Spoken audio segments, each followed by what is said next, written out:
Ерік Қайпергенұлы, бедеулік дегеніміз не? Және ер адамдарға бедеулік қай кезде қойылады? Соны жақсылап айтып берсеңіз.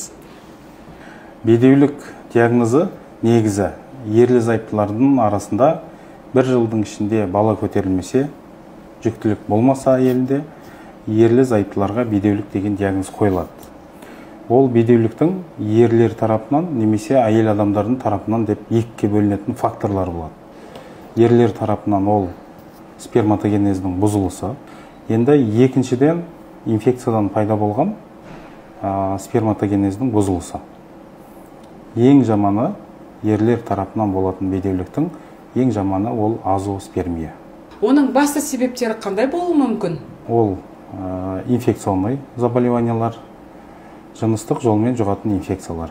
Екіншіден ұрық шығатын жолдың, зәр шығатын жолдың қабыну процестері, воспалительный процесс дейді ғой. Аяқтан сыз өтеді, простуда, грипп, жиілер болып кетсе, бізде зәр шығатын жүйенің барлығы қабынуға ұшырайды.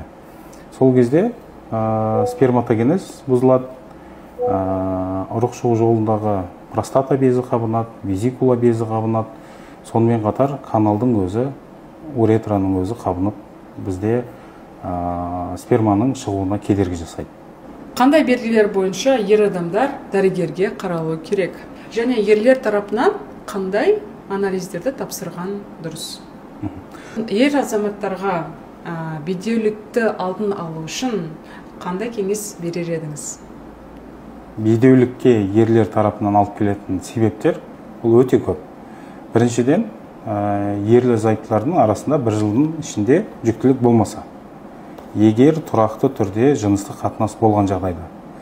Екіншіден, сол жыныстық қатынастың арасының ұзарып кетуі. Ол кезде енді табиғи жүктіліктің мүмкіншілігі төмендейді. Үшіншіден, ер азамат тарапынан мүшесінің әлсіздігі, эректильный дисфункция дейді ғой, соның өзі бізде бедеулікке алып келеді. Енді бірінші кезекте қандай анализдер тапсыру керек? Міндетті түрде спермограмма.